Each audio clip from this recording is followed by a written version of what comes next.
Hey, what's up YouTube? Mass Mechanics here. This is our 74 Corvette build we're doing with the LS swap.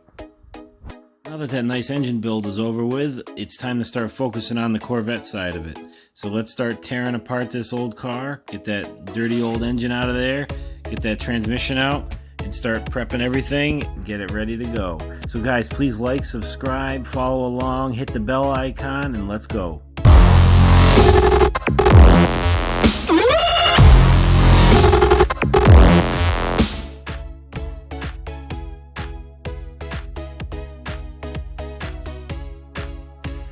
One good thing on these old cars, and you're going to tear them apart. Now, personally, a car with a removable roof and a car like this, they're kind of drafty anyways. I'm probably not going to put air conditioning in, even though the LS's air conditioning setup isn't that hard to do.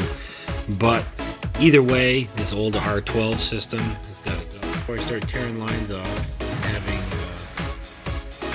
refrigerant spray everywhere, I just like to hit the Schrader valve in here. If you listen, it has nothing. See? Nothing. And this is typical on this type of thing. Now there's also another Schrader here. Now, you get the high and low side of the air conditioning system. I know it's not overly necessary, but you know what? If there's a major issue with the system and there's a blockage somewhere, whatever, one side of the system could be really high charge still, and the other side could be showing nothing. So I like to just take and check both sides on the old stuff like this, and hit a little. That was it. I just like to check them both before I tear it apart, just so it's not spraying refrigerant. You're supposed to have it evacuated properly with a machine by law. That's one of the things they do. So I like to just check all that stuff before I tear into a car, just to make sure that it's going to be number one, safe to work on. And I am filming it. I really don't need to be breaking laws too, right? So that's just one of those things I like to check, and just a good little tip. And going from here, there's also a Schrader valve way down there. I don't even know if you can see it on camera. It is right here. There's another one. You can check that one if you want to. Now all that AC garbage is out of the way, let's start ripping into it and tear it out.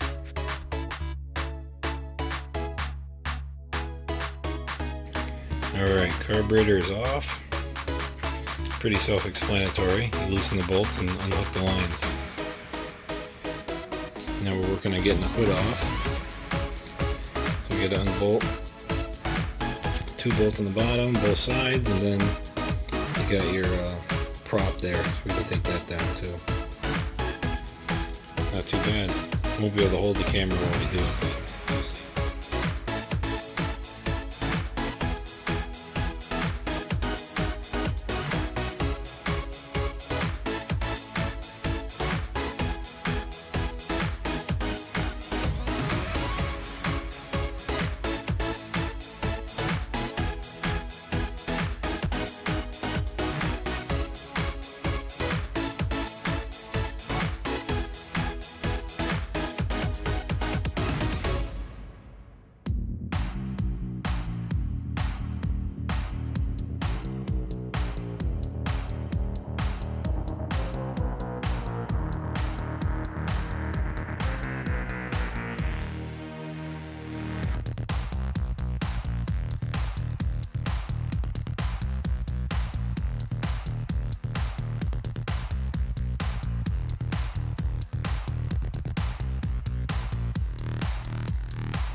The distributor cap is off. Let's pull out these the coil positive, and the rest of it's the electronic ignition that I had in the distributor. So that's real simple. Pretty much all goes together, and you just pull out the distributor, clear the firewall. Makes it nice and easy. These old engines are great because they're so fast to rip apart, especially up top. Just getting down to the bottom where it's all nasty and greasy, that's the part that's not much fun.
Alright, 2 clamps, pulled the upper radiator hose off. Now, pulling off the alternator so it's easier, because I don't have this huge thing sticking out. Plus we got to get to the power steering pump and it's kind of in the way, so let's get it out. Alright, alternator's out of the way, as you can see.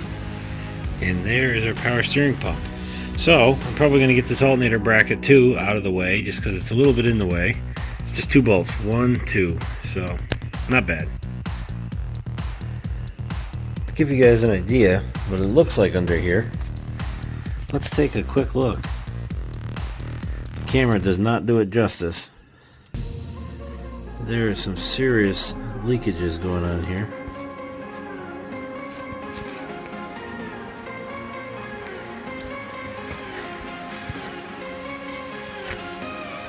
Fluid coming out of every orifice there is. Look, it's even running out of that spark plug right there.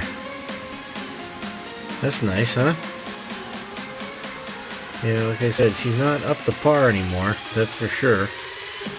The old girl is tired. You can see the mess of everything here. It ain't too pretty. Probably gonna have to rebuild this power steering assist ram thing that these Corvettes have. It's a fairly common problem for what I understand. And these lines are original, 46 years old, so I probably should replace those while I'm in here. And I'm gonna get this frame probably sandblasted up here and coated with some really heavy epoxy or something, so that way I don't have to worry about it again. That's probably what's going to happen. But yeah, and this is the 2-inch exhaust I was talking about. I believe it goes into the big block exhaust here, the 2.5, which is still really small for our application. It goes through this tiny little crossmember hole here, and they always bang on there a little bit. This car is actually really pretty good. It wasn't. I had to fool around with that clamp on the passenger side over there to get the bracket, hang the thing in the middle instead of having it smack on the cross member. Pretty common problem with these, from what everybody says. Now it's time to get the radiator out, which is right here. And if you look, it's hard to see, I know, but if you look down in here, so I can adjust, there it is. See, there's a nut right, welded nut right here. And the bolt goes on the other side. And down here, it's hard to see now. See, there's another one right there, the welded nut. So that means you gotta go on this side of the car. You see? There we go. You got a bolt there and a bolt there, and you gotta do that on the other side also. So you gotta get started with getting those out, and we'll see what else is holding. Now after you get those 4 bolts out, you gotta go down here, and there's 1 and 2 you have to get out from underneath. Alright, well now it's time for this pitiful excuse of an exhaust to go away. Alright, now underneath the car, see some more nice fluid under here. Let me try to work this light so you can see what I'm doing. Alright, transmission pan here, the old Turbo 400, which is great. For what I'm doing, I don't have to totally change the transmission out. But see this bracket right here with these clamps? This is a bracket they use to hold the pipes from hitting this crossmember. See, they got this little hole here. So, this one looks like it's actually moved, but that's probably because I just cut it. See? So now I gotta unbolt these 2 clamps. Hopefully they come off, which they should, because they're so caked in oil and grease, they should come right out, you would think. So we'll get these out next, and then I gotta cut it in the back here. Sorry, it's so zoomed in. I wish I could zoom out a little. See if it's possible. Nope, can't zoom. It's just not a lot of space under here, because we're doing the old Mass Mechanics quarantine garage here. So this drive shaft has to come out. We gotta just take these bolts out, because I am taking the transmission out, because obviously it leaks like a pig, just like the engine. But the transmission's low miles and works good, so I'm going to reseal it, put a new aluminum pan on, front and rear seal, maybe a pump seal. Go through it, check everything, shift kit, and then pop it back in with a new high stall converter. So anyways, gotta take this exhaust off. Pretty nasty all the way down.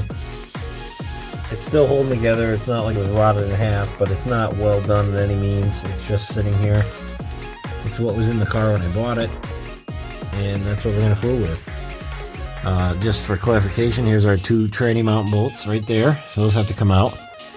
This is your speedometer cable. That's gonna come out. This nasty thing here is a rubber boot over the shift cable that goes right here. So that's all got to come out. You got to undo it here, and then you got to undo it over here. So then that can work. Yeah, I got the inspection cover to come off. Flux plate bolts to the torque converter. Bell housing bolts. Engine mounts. And finish cutting the exhaust on the other side.